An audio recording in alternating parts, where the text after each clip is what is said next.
আপনি আজকে আকীদার দার্স দিচ্ছেন।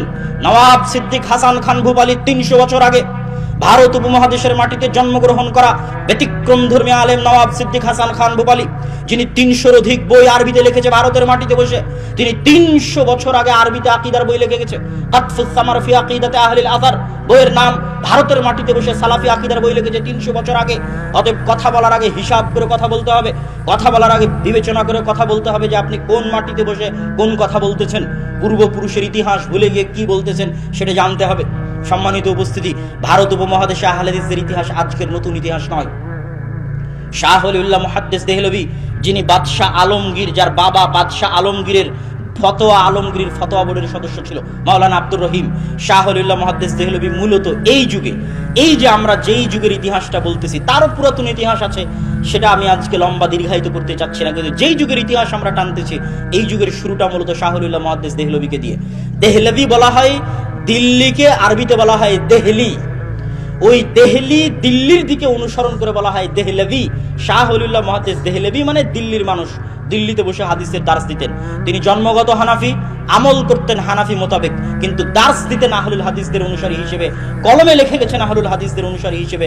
তার বই হুজ্জাতুল্লাহিল বালেগার মধ্যে রাফুল আদাইনের কথা বলেন, জোরে আমিনের কথা বলেন, 12 তাকবীর ঈদের সালাতের কথা বলেন, প্রত্যেকটা মাসালাই যেটা সঠিক সেটিকেই প্রাধান্য দিয়ে গেছেন। তার আল ইনসাফ ফি বায়ানি সাবাবিল ইখতিলাফ এই বইগুলো পড়ে দেখেন। তাকলিদের উপর তিনি কি বই লিখে গেছেন সেগুলো পড়ে দেখেন। সেই কালে তিনি এই ভারত উপমহাদেশে যে জুমুদ ছিল, তাকলিদের যে গোড়ামি ছিল, এটার বুকে তিনি হাদিসের দার্সের মাধ্যমে সবচেয়ে বড় শক্তিশালী পারমাণবিক অ্যাটম বম নিক্ষেপ করেছেন।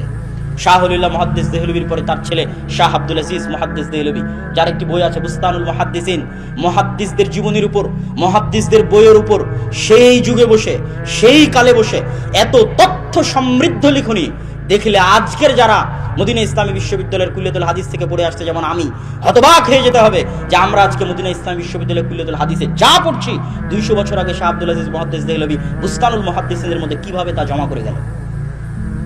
যেই মুহূর্তে এই অঞ্চলে ব্রিটিশ শাসন আমল চলতেছে, জালালউদ্দিন সুয়ুতির মৃত্যুর পর থেকে নিয়ে এবং আরব বিশ্ব থেকে ইলম হারিয়ে যাওয়ার পর থেকে নিয়ে নতুন করে সৌদি আরবের প্রতিষ্ঠা এবং বড় বড় আলেম ওলামার জন্ম হওয়ার আগ পর্যন্ত মধ্যে 150-200 বছর ইলমকে আবাদ করেছে ভারতের আলেমরা।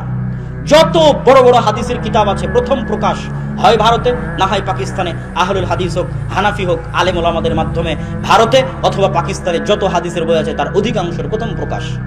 যারা ইতিহাস পড়ে তাদের কাছে এই সম্পর্কে জ্ঞান আছে। যেমন আল জারহ ওয়াত তা'দীল ইবনে আবি হাতিমের লেখা। ইবনে আবি হাতিম হচ্ছে আবু হাতিমের ছেলে, যে তার বাবা আবু হাতিম এবং তার